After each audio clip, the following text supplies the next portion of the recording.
Paano ka tumulong? Paano ka makisama? Paano ka magmahal? Paano ka magsakripisyo? Sa una lang ba? Sa gitna lang ba? O sa hulihan lang? O kaya mula una hanggang huli, nandyan ka para makisama, tumulong, magsakripisyo at magmahal. Iba ka pag ganyan. Kailangan ka nga ring pahalagahan. Sumayin niyo ang Panginoon. At sumaiyo Ang rin. mabuting balita po ng Panginoon ayon kay San Juan. Papuri sa iyo, Panginoon. Madilim-dilim pa ng araw ng linggo, naparoon na si Maria Magdalena sa libingan. Naratnan niyang naalis na ang batong panakip sa pinto ng libingan. Dahil dito, patakbo siyang pumunta kay Simon Pedro at sa alagad na mahal ni Jesus. At sinabi sa kanila, "Kinuha sa libingan ng Panginoon at di namin alam kung saan dinala." Si Maria ay nakatayong umiiyak sa labas ng libingan. Yumuko siya at tumingin sa loob. May nakita siyang dalawang anghel na nakaupo sa pinaglagyan ng bangkay ni Jesus. Ang isa ay sa gawing ulunan at ang isa namay sa paanan. Tinanong nila si Maria, "Ale, bakit kayo umiiyak?" Sumagot siya, "Kinuha po nila ang aking Panginoon at hindi ko alam kung saan nila dinala." Lumingon siya pagkasabi nito at nakita niya si Jesus na nakatayo roon, ngunit hindi niya nakilalang si Jesus yon. Tinanong siya ni Jesus, "Bakit ka umiiyak? So, sinong hinahanap mo?" Akala ni Maria siya ang tagapag-alaga ng halamanan. Kaya't sinabi niya, "Ginoo, kung kayo po ang kumuha sa kanya, ituro niyo sa akin kung saan niyo dinala at kukunin ko." "Maria," ani Jesus. Humarap siya at kanyang sinabi, "Rabboni," ibig sabihin, "Guro." "Huwag mo kong hawakan sapagkat hindi pa ako nakapupunta sa Ama," wika ni Jesus. "Sa halip pumunta ka sa aking mga kapatid at sabihin mong aakyat ako sa aking Ama at inyong Ama, sa aking Diyos at inyong Diyos." Kaya't si Maria Magdalena ay pumunta sa mga alagad at sinabi, "Nakita ko ang Panginoon." At tuloy sinabi sa kanila ang bilin ni Jesus.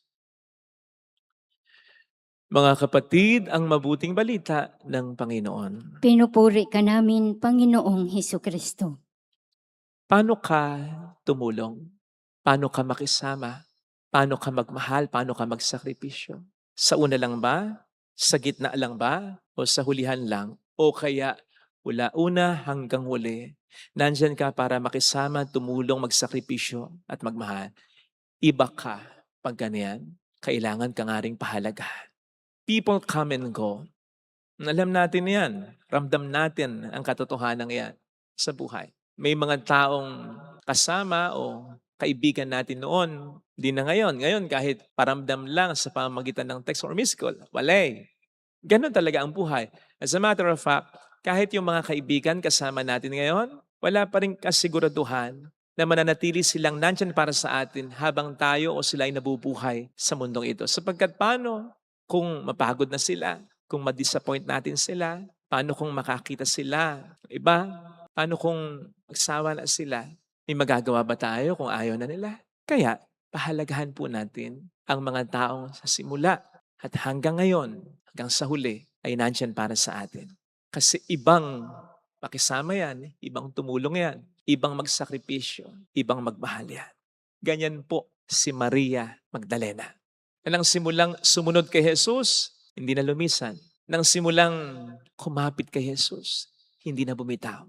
Nang magsimulang magmahal kay Jesus, hindi na namanglaw, hindi na nagbago sa kaniyang pagmamahal. Hanggang sa huli. At yun ay kahit na may mga dahilan na para magbago siya. Halimbawa, nang hulihin pa lamang si Kristo, pwede niyang gawin yung ginawa ng mga disipulo at maging ni Pedro. Pwede niyang iwan si Kristo, pwede niyang i-deny si Kristo. Yun yung mga lalaki nang iwan, nang deny. I mean, sa kultura nila na mas pabor sa mga lalaki, mas dihado kung maninindigan, mas nakatatakot, mas nakakabahala para sa babae ang manindigan para kay Kristo. So, pwedeng mas meron siyang excuse kaysa kanila na tumigil na sa pagsunod o mag-deny na.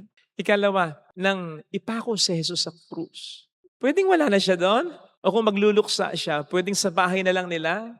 Bakit pa siya nandoon sa paanan ng krus? At ikatlo, nang nawala nga ang bangkay ni Jesus sa libingan, bumalik pa siya ng libingan matapos na i-report ito sa mga disipulo. And she was willing to find the body of Jesus herself, by herself. Halimbawa ay nung hulihin si Kristo, pwede niyang gawin yung ginawa ng ibang mga disipulo at ni Pedro, pwede niyang iwan si Kristo. Pwede niyang i-deny si Kristo. Lalo pat babae siya. Sa kultura kasi, mas safe ang environment para sa mga lalaki. Sa kulturang Hudyo, hindi ganun para sa mga babae. Kaya may siyang mas dahilan na lumayo o i-deny si Kristo kesa sa mga lalaking mga disipulo. Halimbawa rin, ay nung ipako na si Jesus sa Kalbaryo, pwedeng wala na siya doon. Sapagkat delikado nga po para sa kanya. Kung magluluksa man siya, pwedeng sa bahay na lamang niya. At ikatlo, nang mawala ang bangkay ni Jesus, matapos niyang i-report ito sa mga disipulo, ay bumalik pa rin siya. At kahit siya na lang, hinanap niya. At kahit siya na lang, kukunin niya. Kahit pa mahirapan siya o kahit pa ito'y maging mitya ng buhay niya. Ganon si Maria Magdalena. Makisama, tumulong, magmahal at magsakripisyo. Lalo na para kay Kristo. And God sees that. People appreciate that.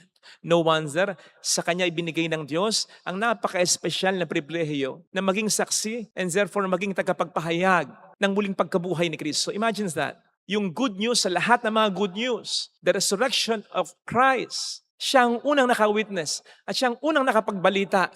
Kaya nga po siya binansagang apostol sa mga apostol sapagkat ang isang apostol ay tagapagdala ng mabuting balita sa mga tao. Siya ang nagdala ng mabuting balita sa mga apostol. At kaya hindi rin nakapagtataka na in-elevate ng ating inang simbahan ang pag-alala sa kanya mula sa simpleng memorial o pagunita lamang papunta sa isang ganap ng kapistahan. Hindi po kasi dapat na binabaliwala, kundi dapat ay pinapansin, pinapahalagahan ang mga ganyan na tulad ni Maria Magdalena. Indeed, maaring hindi sila ang pinakamahalaga para sa atin, ha? Pero at least, i-recognize natin ang kanilang halaga at yun na ang magiging mahalaga para sa kanila. Yun ay enough na o sobra na para sa kanila. Kung iisipin po ninyo, hindi naman kabilang at hindi naman din later on ibinilang ni Kristo si Maria Magdalena sa kanyang mga apostol. Hindi niya sinabing, dahil ito ang siyang nanindigan sa akin hanggang sa huli. O sige, ibibilang ko siya sa 12. Hindi. Pero, ni-recognize ito ng Diyos. Pinahalagahan niya si Maria Magdalena. At yun ay sabi ko nga, sapat na sobra-sobra pa para sa mga gaya ni Maria Magdalena. Sa pagtandaan po natin, ang mga taong nandyan talaga para sa atin mula una hanggang huli, ay nandyan para sa atin, hindi para sa mga makukuha nila, kundi para sa mga maibibigay nila para sa atin. Yan ang mga taong nandyan para sa atin mula una hanggang huli. Yung hindi natin nasusubukan, kailangan nating pahalagahan ng mga yan sapagkat maaaring kumpara sa ating pagpapahalaga sa kanila, mas lalong silang nagmamahal at nagpapahalaga para sa atin. Kung mahal natin sila, mas lalong mahal nila tayo. Kaya huwag nating kakalimutan ng mga taong ito. Ito po sanang ipagdasal natin sa ating banal na misa. Yung bago tayo humingi ng biyaya, ay huwag nating kalimutang ipagpasalamat na kung may mga taong nandiyan na para sa atin mula una hanggang ngayon sa buhay natin. Yung kahit nagkukulang tayo sa kanila, kahit di natin sila madalas napapansin o napapahalagahan sa pagregalo ng Diyos para sa atin ang mga taong yan. Gayun din naman, pagdasal sana natin na maging ganito rin tayo sa mga taong pinapahalagahan at minamahal natin. Yung wag tayong lumisan, wag tayong bumitaw, wag tayong magsawa, wag tayong magbago.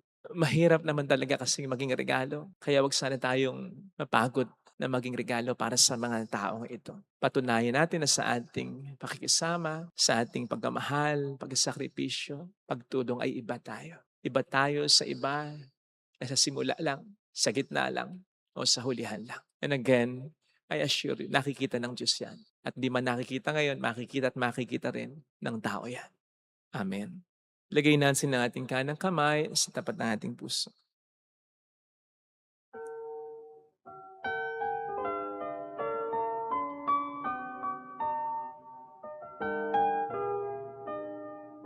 Alam kong may magagawa ang Diyos.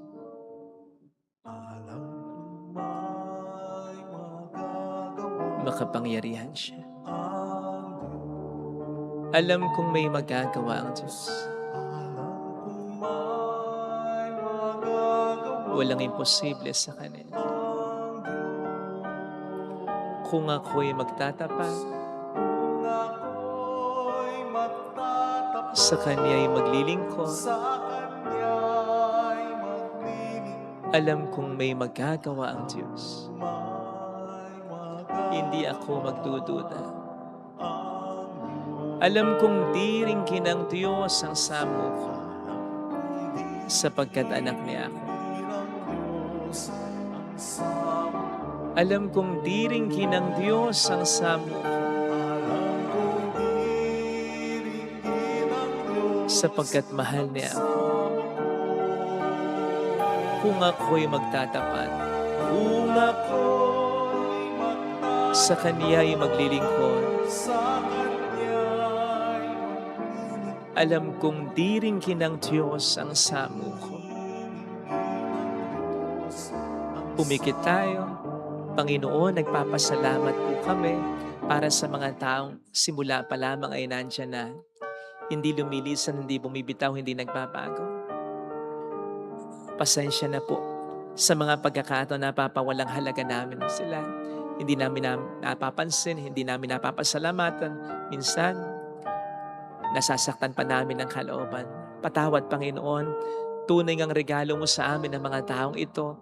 Tulungan mo po kami mula ngayon ay makita ang halaga nila. At sana maging ganito rin po kami. Nakakapagod maging regalo pero gusto rin po namin lalong-lalo na sa mga taong pinapahalagahan namin. Hallelujah! Tulungan mo po kami maging regalo rin sa kanila. Hallelujah! Siya ay muling babalik sa atin. Hindi kanya iiwan. Hindi kanya pababayaan. Paniwalaan mo. Hallelujah! Purihin ang Diyos. Hallelujah! Sa takdang panahon, babalik ang Panginoon upang tayo ay kunin tapat siya sa kaniyang mga pangako sa atin. Lalong wag nating kakalimutan ang Panginoon natin na hindi nagbabago sa atin. Mayroong magandang mangyayari sa iyo hanggat may Diyos na tapat sa iyo, hanggat may taong tapat sa iyo. Mayroong magandang mangyayari sa buhay mo sapagkat may Diyos na gagawin ang lahat para sa kabutihan mo, sapagkat may Diyos na kahit anong mangyayari, hindi ka lilisanin, hindi ka iiwan, hindi ka pababayaan. Pero sana'y pahalagahan natin ang Diyos na ganyan. Ngayon din ang mga tao na sa atin ay ganyan. Regalo sila sa atin. Pahalagahan natin. Ipagpasalamat natin. Bihira na yan. Lalong bihira ang Diyos. Nag-iisa lang. Papuri sa Ama at sa Anak sa Espiritu Santo. Kapara noong sa unang-una, ngayon at magpakailanman, at magpasawalang hanggan. Amin. Thank you for watching. Please like, share, and subscribe.